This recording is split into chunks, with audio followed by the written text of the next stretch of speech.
last class we discussed about common emitter amplifier. Now today we will be discussing other type of amplifier like common base and common collector amplifier.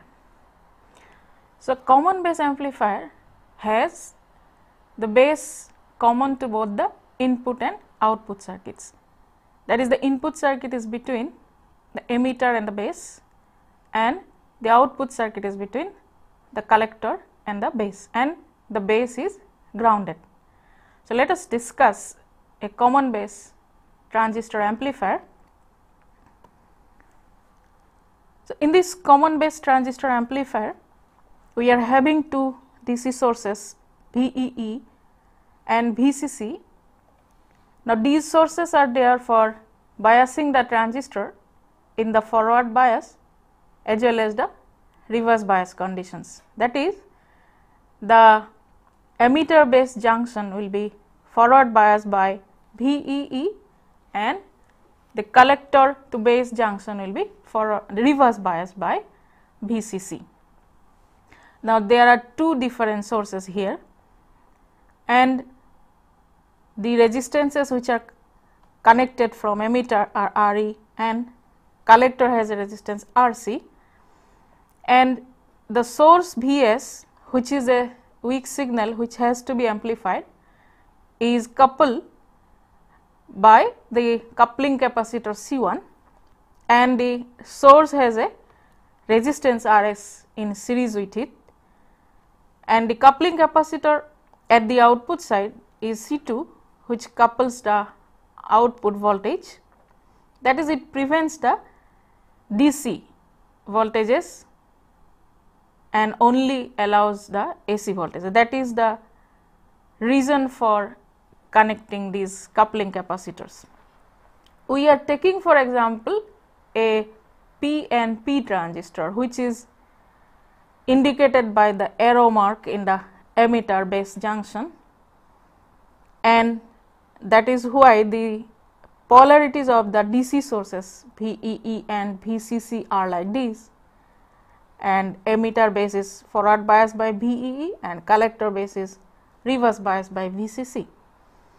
So in order to analyze this common base transistor amplifier, as usual we will have to draw the AC equivalent circuit, and we will have to incorporate the transistor model, that is the RE model we are discussing. That model will be replacing the transistor. So we will be doing that, and we note that there is a load resistance at the output across which the voltage available is V0, and that voltage is the output voltage which we get after amplification. So in order to draw the AC equivalent circuit for this amplifier, following the usual procedure, that is, of course we will have to first short circuit the DC voltages, make them 0, and the capacitances are assumed to be quite large, so that under the frequency of operation, that is the frequency of the signal Vs, these capacitors are offering short circuit path. So following these steps, we will be now drawing the AC equivalent circuit for this amplifier. So here these two DC sources VEE and VCC will be grounded or made them 0. The capacitors C1 and C2 will be now short circuited, and amplifying circuit after drawing this AC equivalent circuit will be looking like this. So here this DC sources, after removal we are left with this circuit, and the capacitors are also removed because they are short circuiting, and the source is Vs along with this resistance Rs, and we are having this resistance RE and RC. So RE is here in the emitter and RC is in the collector. Load resistance is there RL in the collector side, and the transistor is being replaced by the RE model. So, this part is the transistor model.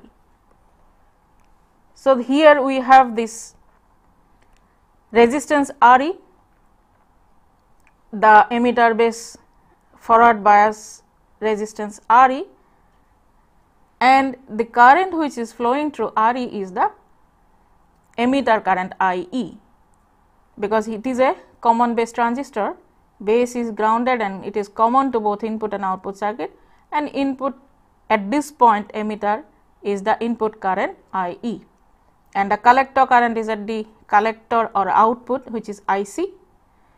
And remembering the relation between the collector current and the emitter current for a common base transistor, we know that IC by IE equal to alpha. The current amplification factor for the transistor in common base is denoted by alpha. The alpha has maximum value of 1. So, IC is equal to alpha times IE. That is why IC can be assumed to be a current source, a dependent current source, whose value is alpha times IE. That is why we are writing alpha times IE in the dependent current source, and the direction of current for this PNP transistor is this, that is, it will be going out of the device, and input current IE is coming into the device. So, this is the AC equivalent circuit. Now, here one thing to note is that we are ignoring R naught, that is, the transistor output resistance R naught is here neglected, since we know that for a common base transistor the output resistance is very large, even larger than the common emitter, and we have seen earlier that the current in the output, that is the collector current, is almost horizontal with respect to the collector base voltage, and we were having actually almost horizontal characteristic curves in the output characteristic, that is without any slope. So, even though we change VCB, there is not going to be any change in the collector current. That is why we can very well assume that this resistance, which is actually present in the output of the transistor, that is the characteristics, output characteristics will give us the output resistance, but that is very large, almost equal to infinity we can assume. Because it is very large, practically it is like ignoring it will not be affecting anything, because if this is very large, R naught is very large, even though if there is a resistance R naught whose value is very large, no current can flow through this R naught because of this property that it is very large, almost equal to infinity. That is why we are ignoring it conveniently in this circuit. So, now from this circuit we can proceed to find out all those parameters. So, the parameters of interest here are the input impedance, output impedance, voltage gain, current gain. So, we will be finding out input impedance first. So, the input impedance means the ratio between the input voltage Vi and the output voltage input current Ii, that is Vi by Ii will be giving the input impedance and replacing the value of Vi. Now, if we consider this circuit and find out what is this voltage at this point Vi input terminals, it is equal to the current flowing through this Re multiplied by this Re. So, Vi is equal to Ie into Re. This is the input voltage, or we can also write it in another way, that Vi is also equal to the current flowing through this resistance Re into Re. But in any way if we write, ultimately we will be getting the same expression, because what is Ie? In terms of Ii, if I write Ie is nothing but Ii into Re by capital Re by capital Re plus small re. So, this is the I current multiplied by small re. So, even if you take this other resistance and find out the current, it will be II into Re by Re plus small re into capital Re. So, that will be giving you the same expression. So, after writing down Vi equal to II into Re by Re plus Re into small re divided by input current II, we can now cancel out these two, the II cancel out. So, what will be left with is the input impedance Re by Re plus small re into small re, and that is nothing but the parallel equivalent resistance between Re and small re. So, we have now the input impedance is the equivalent impedance between the two parallel impedances capital R, capital E and small r, small e. That is very evident if we look from this input terminal into the transistor input circuit. We are having two resistances parallel. One point it is connected to emitter, other point is ground. So, these two are parallel resistances. So, we have this parallel combination as the input impedance. And mind it, here actually, although I am using the term impedance, but basically all are resistances. So, Zi is nothing but actually resistance input, because there are no other components like capacitance, inductances, etc. Here only pure resistances are there. So, input impedance is nothing but input resistance, which is R capital E parallel small re. Now, one thing to note is here is that out of these two resistances, Re is very small, it is in the order of ohms, whereas typically the value of Re generally is in the order of kilo ohms. So, as we know, whenever we have two parallel two resistances in parallel, one is having a large value and the other is having a small value, the equivalent resistance approaches towards the smaller value. So, this parallel combination will be giving almost equal to Re value.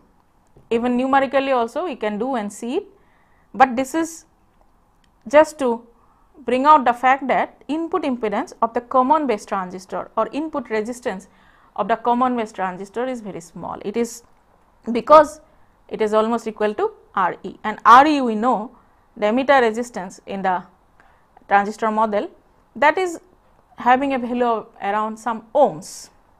So, input impedance is or input resistance is small in a common base transistor. Now, the output resistance or output impedance, if we find out, look into the amplifier from the output terminals. So, we have to look from this point to find out Z0. From the load we will have to look, excluding the load. So, if we want to find out what is the output resistance or output impedance, we will look from the load into the output circuit, making the input source 0. So, Vs is made 0. Whenever Vs is made 0, IE will be 0. So, IC will be 0. We are left with this circuit having only RC resistance. So, the output resistance is RC. Output resistance or output impedance of this common base transistor is RC. So, we have found out input impedance or input resistance and output impedance or output resistance for this common base transistor. Next, let us find out what is the voltage gain for this common base transistor. Now, voltage gain we know it is a ratio between output voltage and input voltage. That means, we have to find out what is V naught by Vi. So, again looking into the circuit, find out V naught by Vi. Now, V naught is what? V naught is equal to minus I naught into RL. V naught is equal to, because this point is positive, this point is negative as far as V naught is concerned, but we are finding out I naught into RL. I naught is basically flowing this way, this is I naught is this one. So, from bottom to top. So, its direction is reversed than what we are assuming for V naught. So, it will be minus I naught into R L. Now, again what is I naught? I naught is nothing but that part of the current which flows through this resistance R L coming from this source or independent source alpha I E, because we see here alpha I E is divided into two parts, one is going through R C, one is going through R L. So, the part of the current which goes through R L is basically alpha I E into R C by R C plus R L, but the direction is opposite to I naught. So, if I find out that part of the current, it is I C is basically one part is flowing through this and one part is flowing through this, but we have assumed I naught to be in this direction, conventionally that is done like that. So, again I have to have a minus sign.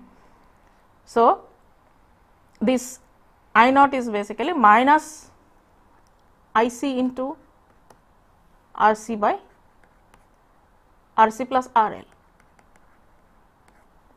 and multiplied by R L. So, ultimately it will be positive. So, it is I C into R C parallel R L is the V naught. Again what is I C? I C is equal to alpha times I E. So, replacing again I get alpha times I E R C parallel R L, this is the output voltage. And input voltage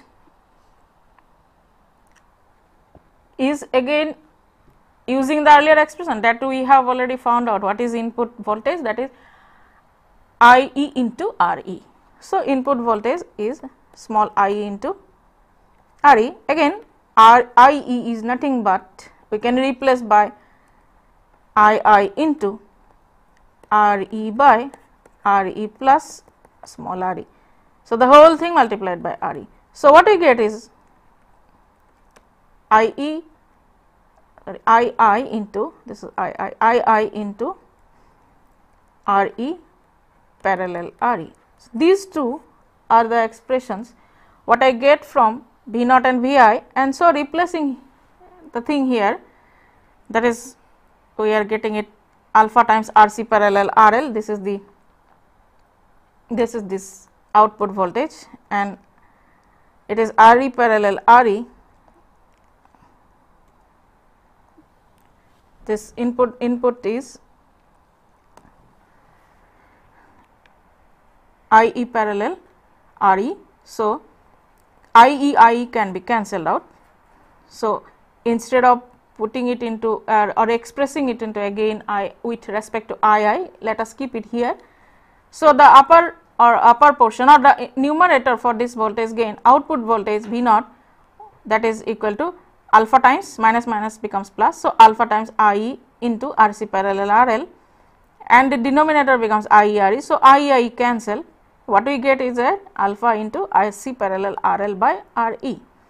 And one thing to be noted here is that in the voltage gain of common base transistor amplifier, there is no negative sign in the expression, meaning that there is no phase reversal or phase shift occurring in the output voltage with respect to the input voltage. That is different from a common emitter amplifier, because in common emitter amplifier we have seen that the phase reversal of 180 degree takes place between input and output voltage, but then here there is no phase shift as far as the voltage is concerned. Now, if we want to find out what is the overall voltage gain, similarly as we have done earlier, it is equal to the voltage gain A V multiplied by Z I plus R S. Now, current gain, in order to find out, we will be using this expression for current gain is I naught by I, output current by input current. Now, output current I naught is what? Output current is again the part of the current which flows through R L, and this part of the current which is coming from I C, but it is in the negative direction, because I C is having one part here and the other part here. So, this part is just opposite to the conventional direction of I naught. So, we can write it as minus I c into R c by R c parallel R L, and I, let us keep it as I. Now, again we can write as I c as alpha times I e, R c by R c parallel R L, and I. So, proceeding in this manner, we have a minus sign here that has to be noted. So, it is minus alpha I e into R c by R c plus R L. Again I can write down this I e as that part of the current, input current, which flows through R e, and that is equal to I into R e by R e plus R e. So, I into R e by R e plus small r e. So, replacing this I e in the numerator by this expression, we get minus alpha into I into this whole term and this term, and the denominator is having I. So, now I can cancel out I and I. So, here the final expression for this current gain is obtained, and here we have to note that the current gain is having a negative sign.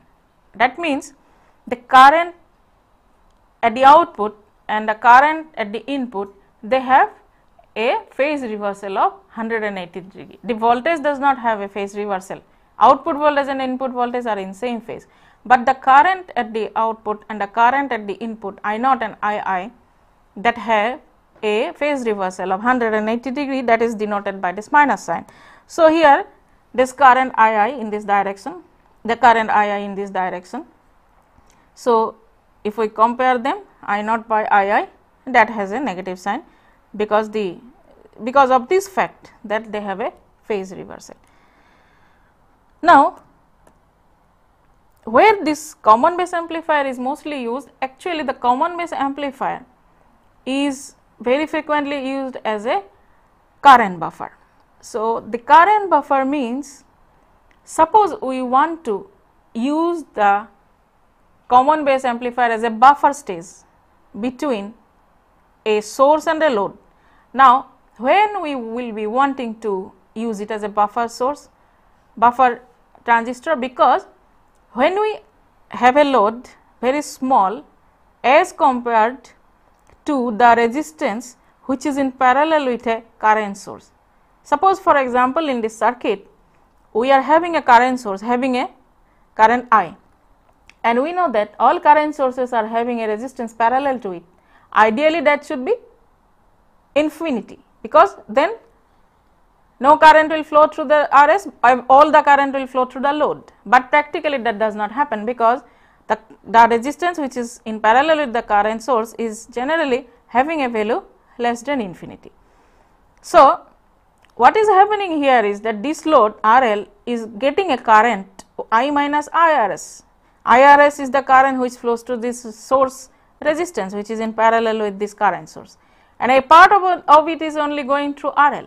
Now, if the load resistance is very small, but the source resistance RS is very high. For example, a typical case can be thought of where we are applying the output voltage to a loudspeaker. For example, loudspeaker has very small resistance, it is maybe 2 ohm, 4 ohm like that, and if this source resistance is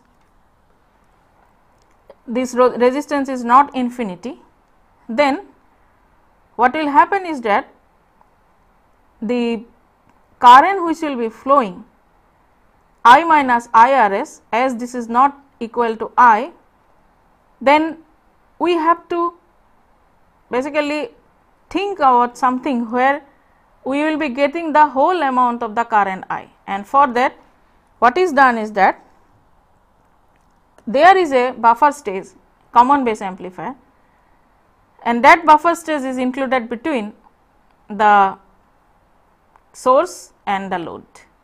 Now, what will happen if we use a common base amplifier? Because common base amplifier has a input resistance which is very small, because it is equal to almost equal to RE. So, now this current source has a small resistance at the input of this transistor. There are two parts, but this has a very small value as compared to RS. So, mostly all the current will flow through this small RE, and this RE being very small as compared to the source resistance of the current source, almost all the current will flow through RE. Now, the common base amplifier has a current gain of maximum value 1, that is alpha can be this gain of this common base amplifier, current gain, if we consider its value can be maximum will be 1. So, if we consider this output current alpha times of IE is this current, IE means this current, and that current is equal to the input current now. So, alpha times of IN is the current here at this current source, and almost this is equal to IN, because alpha is almost equal to 1. So, what we get is here this current IN is same as current I, because of this fact that all the current is passing through this RE. So, I in equal to I. That means this load is getting the current I, practically it is getting the whole of the current from the source. So, that is why common base amplifier is effectively used as a buffer stage in this type of examples. That is when we want to get all the currents from a current source in a load, then we can use it as a buffer. Now, another amplifier which is used is common collector amplifier. Now, common collector amplifier has the collector as common to both input and output circuits. Now, how this collector is common and grounded, that we will have to look for. First of all, let us discuss the circuit of a common collector amplifier having a resistance RB, biasing resistance, and this circuit looks familiar with the common emitter amplifier, but only thing is here that the collector is not having any resistance RC, is directly connected to the source VCC, that is the biasing source, and the voltage is obtained across the resistance RE which is connected to the emitter. We are not getting the voltage across earlier, as in earlier cases. Earlier cases we were getting the voltage between collector and ground, but here between emitter and ground we will be getting the output voltage, and this load resistance is also between emitter and ground. But other, as far as the biasing is concerned, it is similar to that fixed biasing circuit of the common emitter amplifier. Now, how it is common collector amplifier, that means how this collector is common. In order to understand that, let us first draw the AC equivalent circuit for this amplifier. If we draw the AC equivalent circuit following the usual procedures, we will be making the VCC source 0 or grounded. So, collector is directly grounded and the circuit will be looking like this. Here we are considering a NPN transistor. So, the emitter side, if we start from base, this is the base point, this is the emitter, this is the collector. Base is having this resistance RB, here base is having this resistance RB to ground because VCC is grounded, and B is also through this short circuited part. After eliminating this capacitance C1, it will be having the source resistance and the source. So, this is the source resistance and the source Vs. Now, the collector is directly grounded and RC is also not there, so it is grounded, C point is grounded, and emitter is having the resistance RE, because in this circuit if we look, emitter is having this resistance RE, this capacitance C2 is shorted, so it is having this resistance RL also, which will be now parallel with RE and connected to ground. So, this is happening here, RL and RE are parallel and connected to ground. Now we understand how this is called, why this is called common collector, because if we look into the input and output circuits, input base and this point is having the input circuit. This point is what? This point is nothing but this collector point. Collector point is directly grounded. So, as if collector is grounded. So, we are having the input circuit between base and ground, where collector is grounded, and the output circuit is between, output circuit means we are getting the voltage across this resistance Re, which is connected to the emitter. So, the output is between emitter and collector. Collector is grounded. So, this is one part of the circuit, output circuit, this is input circuit, this is input circuit, this is output circuit. So, input circuit is true, this is the whole loop, and output is, whole loop is this one. So, here it is clear that the collector is common, this point is a common point which is grounded, and this is nothing but this collector. This point is collector and this point is same. Now, a circuit, this circuit is a bit different. In order to analyze it, we must be careful, because the current which is flowing, you see this current which is flowing through this base emitter circuit, that is the transistor is being replaced by its model. So, the emitter base junction as usual is having that resistance beta plus 1 Re.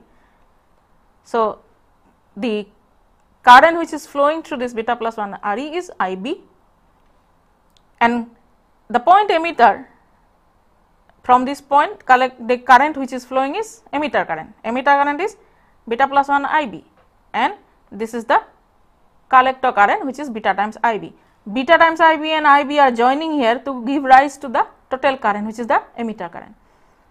Now, the analysis of this circuit can be easily done to find out all those parameters like input impedance, etc.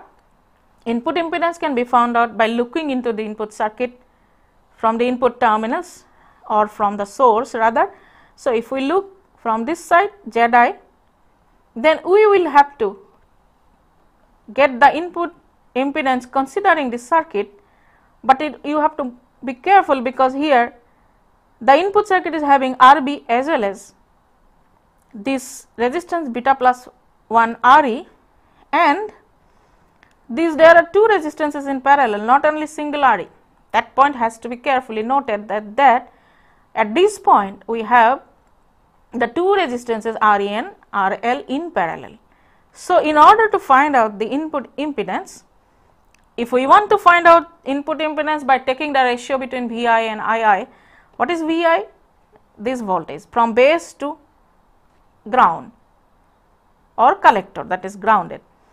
So, the voltage from this point to this point is Ib into this resistance, that is Ib into beta plus 1 into Re, plus voltage drop from emitter to ground, and the voltage drop from emitter to ground is beta plus 1 Ib into the parallel impedance or parallel resistance between this Re and Rl.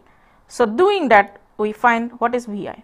Vi is equal to Ib into beta plus 1 Re plus beta plus 1 Ib into Re parallel Rl, and that can be combined, of course, that taking common Ib and beta plus 1 we can get Ib into beta plus 1 into small Re plus Re parallel Rl. So, this is the expression for Vi. Now, we can find out the value of resistance at the base to ground, that is denoted by Zb. Just to simplify the matter a bit, let us find out what is Zb. Zb, if I look from this point, that is the resistance between input impedance or input resistance between this and this point. That means it is the ratio between the voltage Vi and current Ib. So, Zb is Vi by Ib. Again, Vi is beta plus 1 into Re plus capital Re parallel capital Rl, because Vi is this whole thing divided by Ib, Ib cancel. So, this will be remaining Now, if I want to find out Zi by Vi by Ii, I can very simply write down what is Vi. Vi from this expression I can put down. So, that is equal to Ib into Zb. Ib into Zb is Vi divided by Ii, and that is equal to Ib again can be written as Ii into, this is Ii into Rb divided by Rb plus Zb. So, this is what we are doing, Ii into Rb by Rb plus Zb into Zb divided by Ii. Then these two cancel. What we are left with is this expression is nothing but Rb parallel Zb. If we replace Zb by this value, then we get the final expression. Now, one thing to be noted is here is that the Zi or the input impedance or rather input resistance is high in this common collector amplifier, because both the values Rb and Zb will be high. Since Zb is what? Zb is equal to this beta plus 1 into this thing, and Re plus this parallel impedances. Parallel impedance will be having an order higher order. So, the whole thing will be high. That means, even though it is parallel with Rb, Rb is again having a high value in the order of kilo ohm generally. So, the value of this Zi in a common collector amplifier is high. And next we go to find out what is the output impedance and all that. So, after input impedance we will be finding out again, say, the voltage gain. Voltage gain is V naught by Vi. Vi we have just now calculated, that is Ib into beta plus 1 into Re plus Re parallel RL, and V naught, if we look into the circuit, find out what is this voltage. The voltage between this point and this point, or emitter and ground, that is equal to the current flowing multiplied by the parallel impedance between these two. In that way, if we look, it is very easy to understand. So, what will be this V naught? V naught equal to the current IE into the parallel impedance Re parallel RL. That is what is done here, and what is again IE, that can be written as beta plus 1 into Ib, beta plus 1 into Ib Re parallel RL. This is the expression for V naught. So, V naught is equal to beta plus 1 Ib into Re parallel RL. So, now dividing V naught by Vi, the whole expression by this expression, we will be getting what is AV. So, replacing this, we get AV equal to this divided by this. Now, we can cancel out Ib, and finally, we are left, also we can cancel beta plus 1 into beta plus 1. So, we are left with the expression Re parallel RL divided by small re plus Re parallel RL. Now, if we notice carefully this expression, then we see that the denominator is higher than the numerator, because in the denominator we have another extra term Re. So, small Re plus Re parallel RL, but in the numerator it is Re parallel RL. So, that means we get a fractional value. So, maximum can happen only if Re is very, very small, so that we can ignore, then this will be cancelling out, numerator and denominator will be cancelling out, and then it will be equal to 1. So, what is the inference from this is that the voltage gain maximum value can be 1. So, we generally do not achieve a voltage gain in this type of common collector amplifier, and the overall voltage gain can be found out, multiply AB by Zi by Zi plus Rs, that will be giving you the overall voltage gain, means with respect to the source. So, here this point is important, that the voltage gain in a common collector amplifier is less than 1, and maximum it can be only 1 if we ignore this Re totally. Now, output impedance, in order to find out output impedance, we have to first of all look from the output side terminals, make the source 0. So, the same circuit let us consider again, and you make the Vs 0.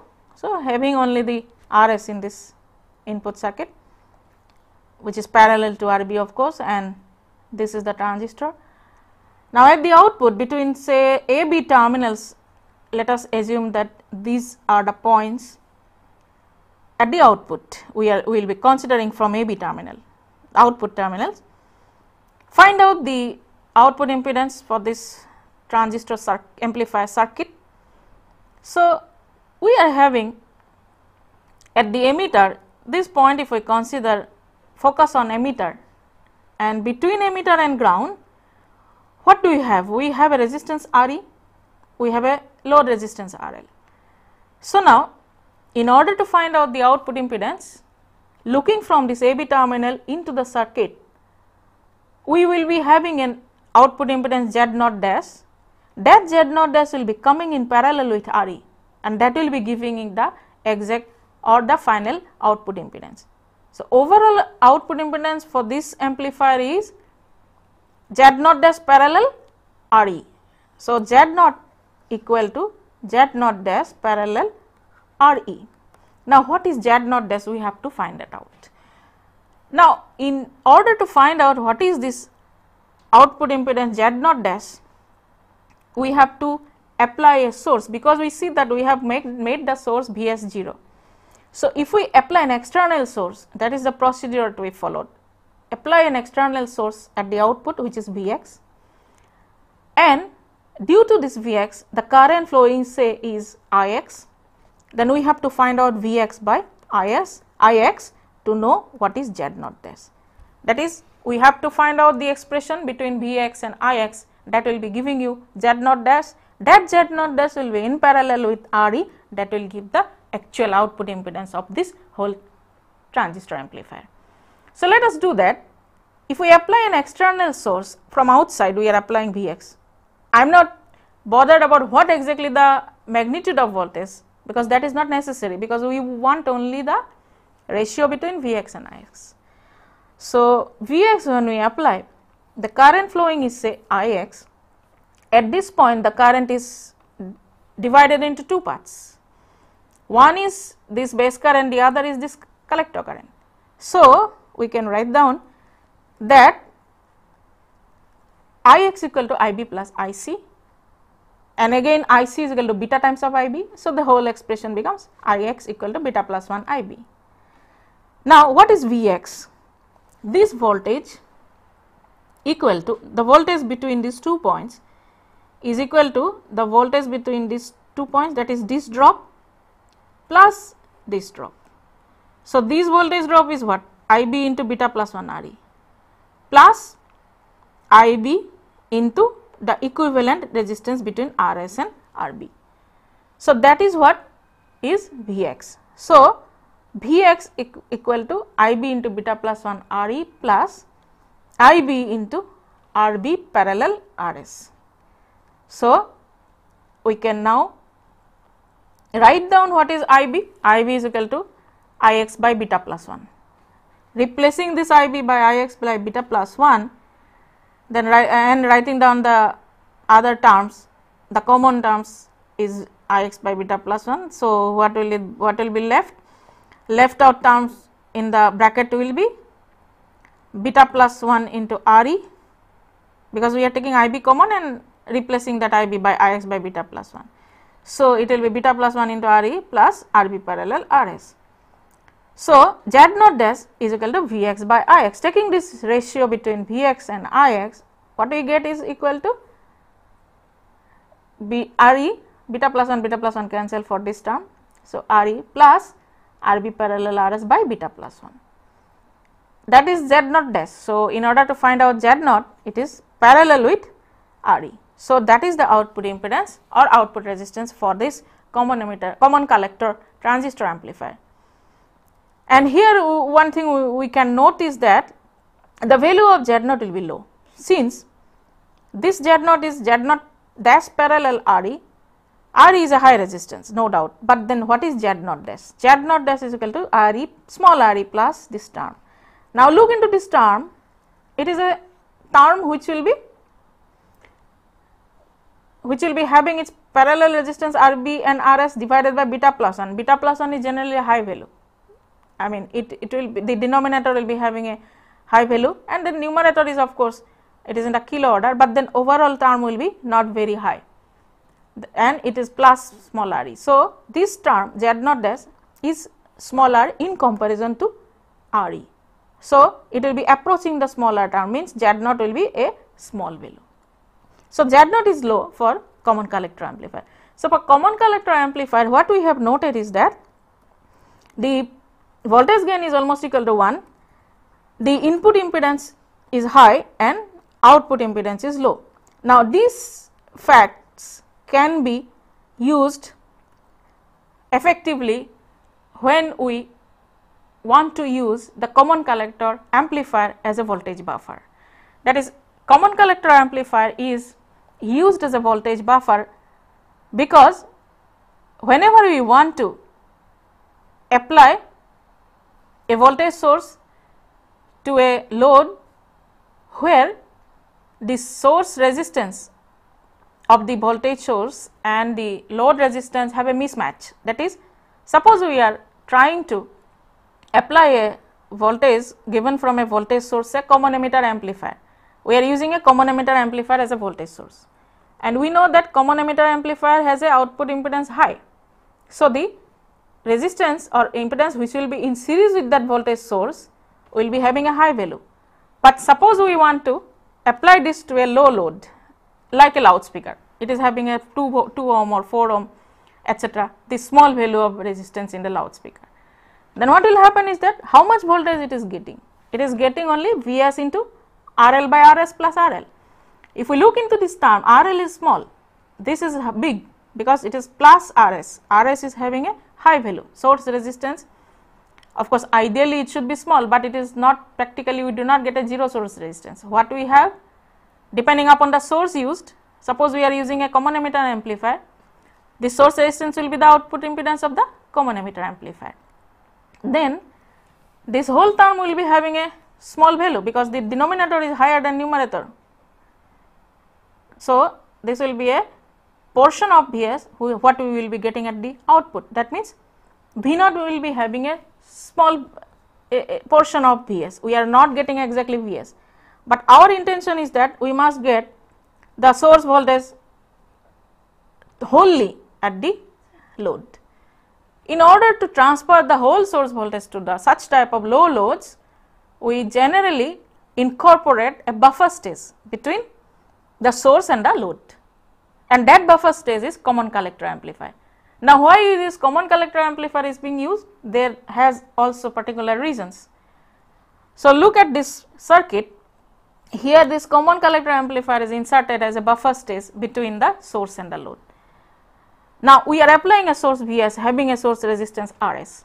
Rs is high compared to the load resistance RL, where we want to get the source voltage totally equal to Vs. So now the common collector amplifier, just now we have studied, it has certain specific parameter values because we have seen that the common collector amplifier has a high input resistance, Ri is high, but it has a low output resistance, R0 is low, and the voltage gain is almost equal to 1. So if I replace this common collector amplifier by its equivalent circuit having the input resistance, output resistance and voltage gain, it can be drawn like a circuit given under this dashed box. Here is having Ri, this is the output voltage V0, or say V0 dash, rather we are using V0 here, so let it be V0 dash is the output voltage from the common collector amplifier, and this is equal to nothing but AV into Vi. Now that is almost equal to Vi because AV is equal to 1. Now what is Vi? Vi is the voltage available across Ri. Now since Ri is a high value, so whatever voltage we will be getting here, it is almost equal to Vs. since we have seen that Vs into R, here if we again write Vs into Ri by Ri plus Rs, this will be your Vi. Now, if this is high value, then we can, this is higher in comparison to Rs, we can now equivalently write that it is Ri by Ri, that means this can be cancelled out if Rs is small in comparison to Ri, that has to be maintained. And as Ri is having a high value because it is a common emitter common collector amplifier, so that can be actually managed to have a value higher than this source resistance, and then this whole overall term will be almost equal to 1. So, what we will be getting here at Vi is equal to Vs. So, that means this Vi is equal to Vs. Again there is a very small resistance at the output which is R naught. So, there will be practically very less drop, almost 0 drops say. So, whatever voltage available here, that will be wholly available at the output. That means the load resistance RL will be getting the voltage which is equal to Vs, because this is Vi, Vi is again almost equal to Vs. Out of Vi only a very small portion is lost here. So, the whole voltage we can get at RL. That means we are incorporating a buffer stage which is common collector amplifier, which is known as voltage buffer, just to get this source voltage totally equally at the output. So, now we have seen this application. Now, in order to know about how the solution of a particular amplifier circuit, means what you want to find out different parameters, suppose let us try one example here, and this example is common emitter amplifier example, and we are having all these values like shown here. But one thing to be noted is here that we are not having a source resistance, and we are, that means Rs is equal to 0, source is having 0 resistance, and we are having a load resistance also. So, now in order to know the no load voltage gain and the loaded voltage gain, that means for this amplifier circuit you have to determine AV no load, AV load, Zi, Z naught and Ai. So, in order to solve this circuit, no load means whenever you have 0 load here, the load RL is not here, that means we will be having no load voltage. Whenever you will be applying the load RL, then whatever voltage available will be load voltage, and there is a difference. When RL is coming into the picture, the RL will also have to be included, and that changes the voltage gain, and loaded voltage gain will be less than no load voltage gain. That can be verified for this circuit actually. So, in this circuit, in order to know all these parameters, because we have already discussed about these circuits and we know what is Zi expression, but then everywhere you will have to use this Re value. So, Re is 26 millivolt by capital I capital E. So, that has to be found out, and in order to find out this, we have to consider the DC equivalent circuit. So, DC equivalent circuit has to be drawn first. So, DC equivalent circuit means you ignore this AC sources and you ignore these capacitors also, because capacitors offer open circuit for DC. What will be left with? We will be left with these resistances. These are the potential divider biasing scheme, RC and RE will be there. This will be just open circuit, this will be also open circuit. So, we are left with this circuit which is like this.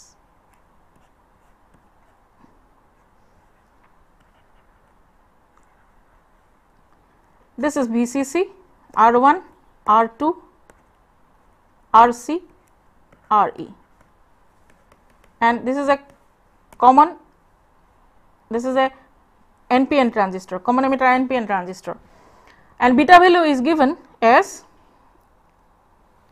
beta value is to be given which is equal to say 100. So, now this beta is 100.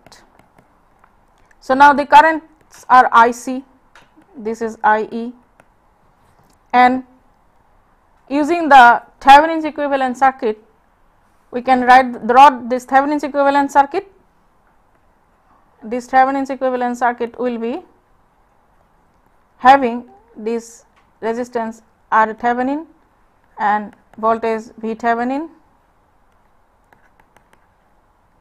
VCC, RC, RE.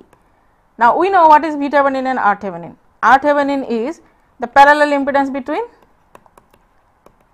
R1 and R2,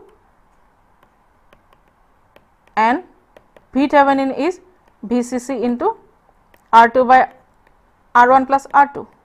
So putting these values here, because VCC is equal to 16 volt, it is given as 16 volt. So V Thevenin is 16 into all these values you just replace. R2 is equal to 16 kilo ohm, R1 is 68. So we will be getting 16 into 16 plus 16 plus 68, and that gives, just check these values, 3.05 volt. We will be getting the V Thevenin, and R Thevenin is this 16 into 68 kilo ohm, and that will be giving, the value will be 12.95 kilo ohm. So we can now find out in this circuit, if we look into, I can find out base current, I can find out the collector current and emitter current, because Thevenin's voltage, Kirchhoff's voltage law, if we apply to this circuit, then V Thevenin minus IB into R Thevenin minus VBE minus IER is equal to 0. So if we do that, V Thevenin minus Kirchhoff's voltage law we have to apply, minus I Thevenin into IB, not I Thevenin, this is base current, into R Thevenin minus this voltage drop VBE. If we look into the circuit, you cannot ignore this voltage drop between base and emitter, minus IE into RE, that equal to 0. So putting all these values, we get IB equal to 0.0265 milliampere, and what will be the collector current from this we can find out, and base current also we can find out. Base current is equal to beta plus 1 into 0.0265 milliampere, and beta value is 100. So we get the value will be 2.677 milliampere, and so we can find out what is the RE value, that is 26 millivolt by I is 2.677 milliampere, and that gives us 9.71 ohm. Once we know RE, we can plug in this RE wherever required in our analysis of finding out these parameters. Of course, here if we consider the no load voltage, AV no load, we will have to look into the circuit to find out the no load voltage, and no load voltage and loaded voltage will be different, because no load voltage will be having no load here. So the circuit will be having only RC, and R naught is not mentioned. So we will be finding out that no load voltage as P naught by Vi will be equal to minus I naught into RC by Vi. Vi is IB into beta plus 1 RE. So here this I naught can be written as beta IB into RC by IB beta plus 1 RE. So then IB cancel. So this is the value of the no load voltage gain, whereas the loaded voltage gain is with respect to with taking into consideration load resistance, that we have already done. So we can find out the difference. So now in this lecture we have today learnt about the common base and common collector amplifiers, and the common base and common collector amplifiers have application as current and voltage buffers. But for amplification, we have earlier discussed about the common emitter amplifier, which is mostly used as an amplifier. So, we have totally seen all the different examples of amplifiers using BJT.